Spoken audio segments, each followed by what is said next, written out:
Чечено-Ингушская АССР ликвидируется. Территория Ингушетии была разделена между Грозненской областью, Грузией и Осетией. В ингушские дома заселяются другие народы. Сжигались книги на ингушском, были разграблены мечети и кладбища. Улицы и аулы получали новые названия – русские и осетинские. Также уничтожались средневековые ингушские башни.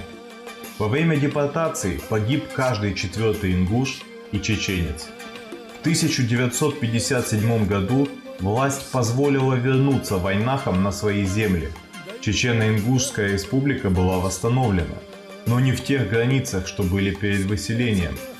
Ингушам не вернули пригородный район, он остался в составе Северной Осетии. Более того, им даже запретили селиться в собственных домах. В Осетии развернулась активная кампания по